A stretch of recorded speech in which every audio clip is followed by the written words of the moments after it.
Right. I'm Jerry Russell. I'm the producing director of Stage West and founder of Stage West. And I'm Dana Schultes. I am the development director, and I also manage the cafe here. Stage West was founded by Jerry Russell in 1979, and it's had 6 different venues since that time. This one is generally considered the patron favorite. It's a 9,000 square foot, 18-foot ceiling, old, it used to be a bus washing terminal actually. So it's a really large space without any kind of columns that would block the view. It's a good space. It has 147 seats in the theater. The 4th oldest Actors Equity contract in this area. Small professional theater contract.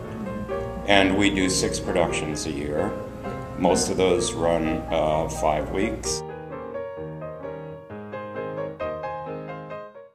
A lot of that depends on whether you're doing cooking. We don't here, more or less. We do some minor stuff. Then the first place you have to start is the health department. And they will come and tell you all the things that you will need, like where do you need a hand sink, where do you need a dump sink, where do you need a 3-bay sink, or all of those needs, what your refrigeration needs are going to be. And in Fort Worth, and I'm sure this is true every place else, you're also going to get involved with the water department because they dictate whether or not you need a grease trap. Wastewater is a real hot topic here anyway, and I'm sure it is everywhere. You're eventually going to have to get licensed by them.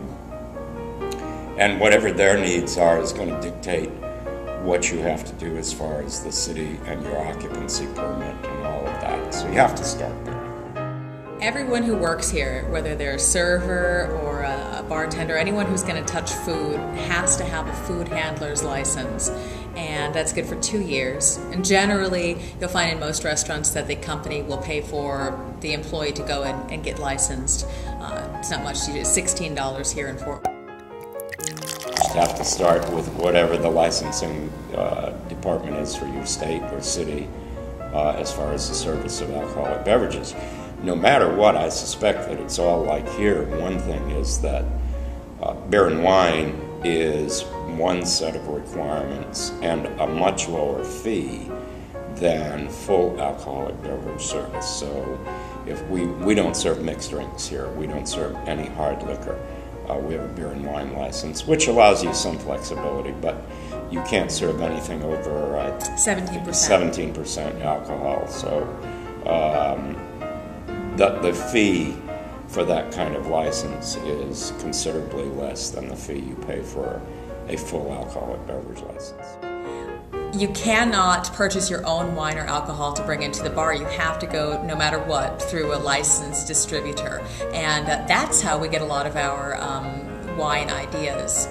We say, you know what, we want something that is not a product that you can find on the shelf of Target. Jerry found a great resource for anything like that is going to auctions.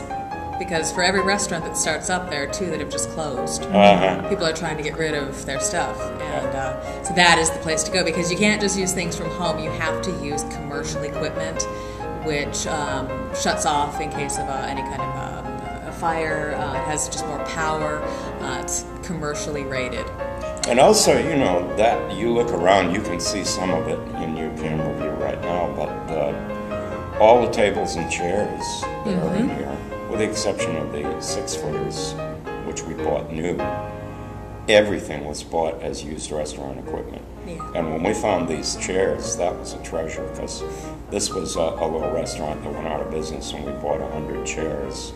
Yeah, and there were Jerry and I, 50 miles from here, loading them out of somebody's upstairs living room, trying to, one by one, just take them out of 2x2 and load them up into a, I don't even know, because it was a truck. Yeah, we had a rental truck, and we had to take 2 trips. Yeah, we had to take 2 trips. But we bought the chairs for $10 a chair, and they're unique. They make the place very attractive. I know that the health department comes by on their own, generally twice a year. TABC sometimes drops by. Do we get a notice for the grease trap and for anything else? Grease trap, we're supposed to have it clean twice a year. Mm-hmm. But they don't write us anything. No one says anything. No, all they care is about getting their annual permit fee. Yes. You have the annual permit fee for the grease trap and for the restaurant itself. Yes. Every city's different. As far as health department inspections, again, they're going to be different everywhere. They used to be much more frequent than they are right now.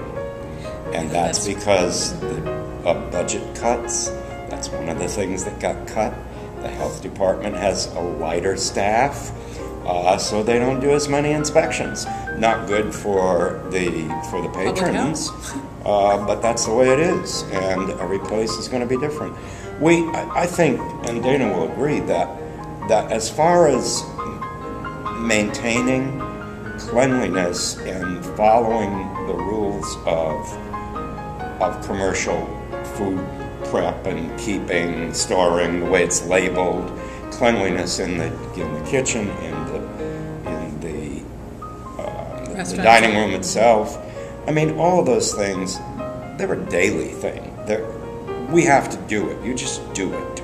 You do it because you want your place to be a success and for people to enjoy coming there. And if you go to a restaurant and you see that it's dirty or you have a bad experience or you know someone that got sick, well, you're not going to want to go there again. So it's extremely important to me that it is pristine here. You have to make sure your refrigeration maintains the proper temperatures. You got to vacuum out, the coils on all of the ice machine, all the cooling machines on a regular basis. Make sure that they're not collecting any dust because they'll shut down. But that's all. I mean, that's all ongoing stuff. Rotating things in the fridge, all that sort of stuff. Once you know what the health department expects you to do, then you do it. Then you don't worry about the inspections because you just make sure that you do it. That's all. Used to be they would be totally unannounced, and you might see one every couple of months. Now it's once every 6 months, and they call in advance. And they do that, especially for us because we're not open all the time. Yeah. They really like to see you in operation, although that doesn't always necessarily happen even on our inspections. The guy will come very rarely when we're not running, because we're not in operation unless it's a show night. Yeah, we only operate an hour and a half before each performance, and then we open up, so we're open 4 days a week. We have 18 tables in the Old Vic Cafe, which is the name of our cafe at Stage West, and I suppose I have about 12 waiters who rotate throughout the schedule of one show, of one performance. On a typical night, I will have 2 servers and 1 bartender. My general rule of thumb is that I don't want anyone to wait on more than 20 people, because 20 people is already a challenge.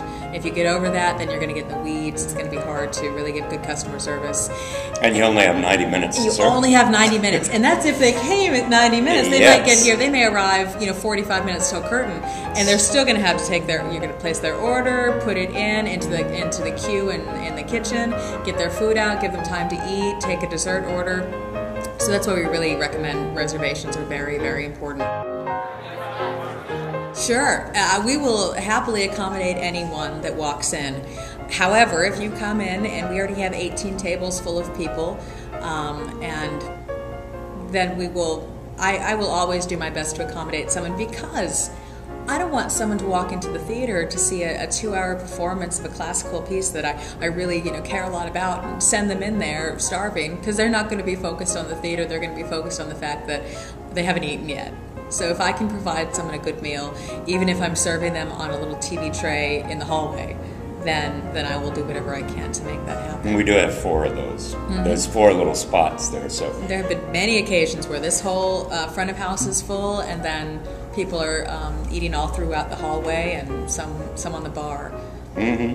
Just do whatever you can, because for us, for a small theater company and restaurant, in business for 32 years, we want to make sure that everyone who comes in here feels like they're at home. It's like a home away from home arts organization, so that it feels good. It's a great experience for them. They're getting really good food. They can trust what they're coming in to get, And because then they'll return, and they'll want to be here. They'll want to share in a Stage West experience. And I think maybe a real important aspect of that is that, and Dana's sort of saying that, is that for us, the experience of people coming here starts from the moment they walk in that door. Yes. And it is not just, okay, we're walking into a theater to see a play. We're walking into our evening.